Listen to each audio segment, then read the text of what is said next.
Peter Pan. Once upon a time in London, there lived three children, Wendy, John, and Michael Darling. They lived with their loving parents, Mr. and Mrs. Darling, and their dog nurse, Nana. One night while the children slept, a boy flew through their nursery window. He wore green clothes, had messy hair, and never seemed to grow up. His name was Peter Pan.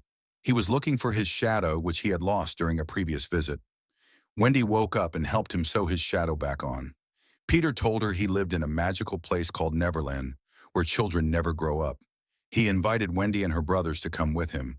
With a little help from Tinker Bell, a tiny jealous fairy who traveled with Peter, they sprinkled pixie dust and flew out the window toward Neverland. In Neverland, Neverland was full of adventures. There were mermaids, Indians, lost boys, and pirates.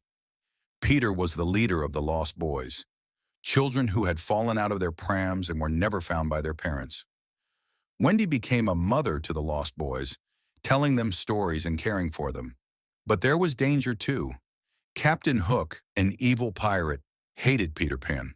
Peter had once cut off Hook's hand and fed it to a crocodile, who now followed Hook everywhere, hoping to eat the rest of him.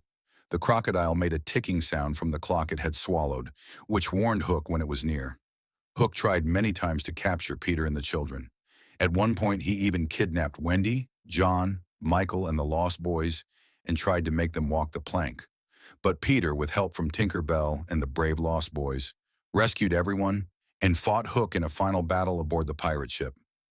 Peter defeated Hook, and the crocodile finally got him.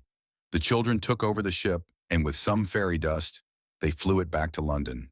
Returned to home, Wendy, John, and Michael returned home to their parents, who were overjoyed.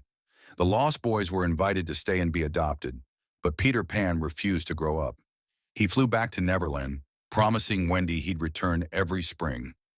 But as time passed, Wendy grew up. One day, Peter did come back, but Wendy was now an adult with a daughter named Jane. So Peter took Jane to Neverland, and later, her daughter too. And so the adventures of Peter Pan continued, forever young and always flying.